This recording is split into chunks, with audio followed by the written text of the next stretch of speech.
Well, welcome, Jim. We are so happy to have you in studio with us. And let's dive right into some of these questions that we want to talk about today.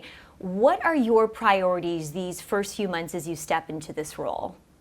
I think initially for this first couple of months or so, I think I've got three focus areas or priorities. I'm looking at, obviously the first and foremost would be continuing our culture of safety, our safety performance, our safety programs.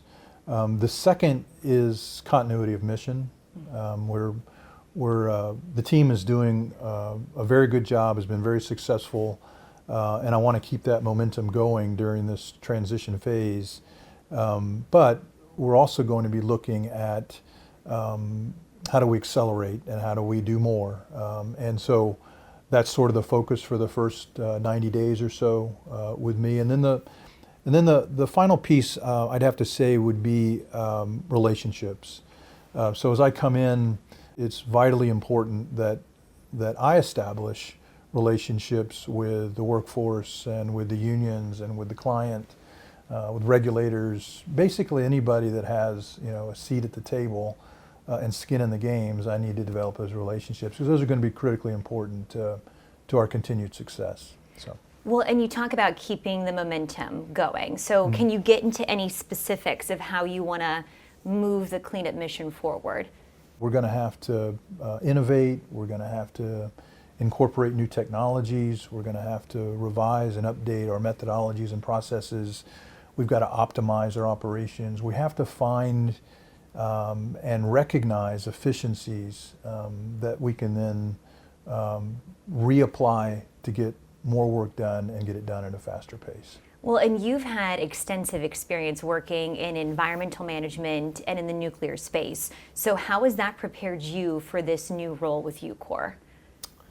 I have a number of relationships within the industry. I know the companies, I know the capabilities and the offerings, I know the people, and so being able to tap into those capabilities to advance and accelerate the UCOR mission, I think is going to be critically important to our future success. There's a big conversation around modernization right now and future land use. So how do you see UCOR supporting that mission while still executing cleanup?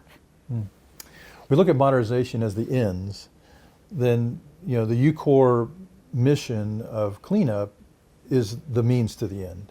So, our job and responsibility is to do the cleanup. And then what that enables is that then enables the department to either transfer or lease parcels of land to both commercial entities, but also back to federal entities. So it supports our cleanup enables the modernization of not just NNSA and Office of Science in terms of their ability to modernize their facilities and add new technologies and build new facilities and new construction, but then it also enables the modernization in the commercial sector.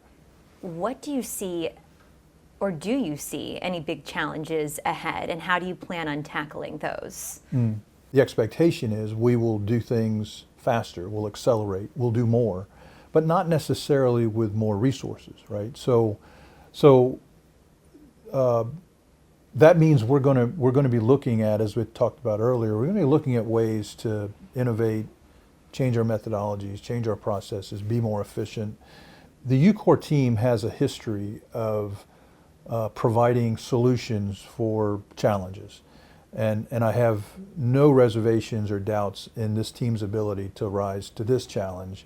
Namely, how are we going to accelerate? How are we going to do things faster? How are we going to do things better? How are we going to do things more efficiently without sacrificing safety and compliance? And I've got no doubts that this team will rise to that challenge. Well, and you talk a lot about the team and the people, and the work ultimately comes down to the people. So how do you build up the workforce or support the workforce to get the job done?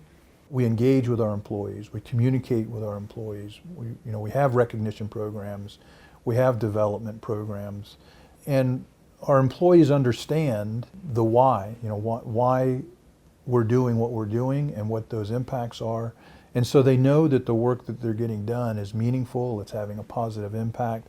And all those things just feed into job satisfaction. And so I think if we focus on providing the needs of our employees and we continue to be the employer of choice, that's what will enable us to build and to maintain our workforce for the next several decades. And looking ahead, what does success look like for UCOR these next few years? We obviously have goals and objectives that we measure our success against that enable the achievement of that vision and that end state. But in let's say in the 3 to 5 years, I think we'll be looking at how we've done in terms of engaging and setting the conditions and facilitating the nuclear life cycle campus, the nuclear resurgence. As I mentioned earlier, how are we doing on, or how have we done on facilitating the infrastructure and the new builds for the nation's initiatives on AI dominance, and then the second piece to that would be how are we doing in terms of eliminating legacy facilities and infrastructure. This is closing the loop on the life cycle of Manhattan era projects and Cold War era projects, and creating the space for modernization and new facilities and new build on the NNSA and Office of Science side. We'll be looking at those things sort of as a barometer and gauging ourselves against how successful we're doing in that regard at any point in time. Jim, thank you so much. This was a great conversation. Well, thank you. I really Enjoyed it. appreciate you being here. And it sounds like UCOR is in good hands. UCOR was always in good hands, Yeah. so I'm really fortunate to be able to join the team, and I'm really looking forward to the successes and the accomplishments this team is going to achieve. Excited to see what's ahead. Thank you. Yeah, thank you.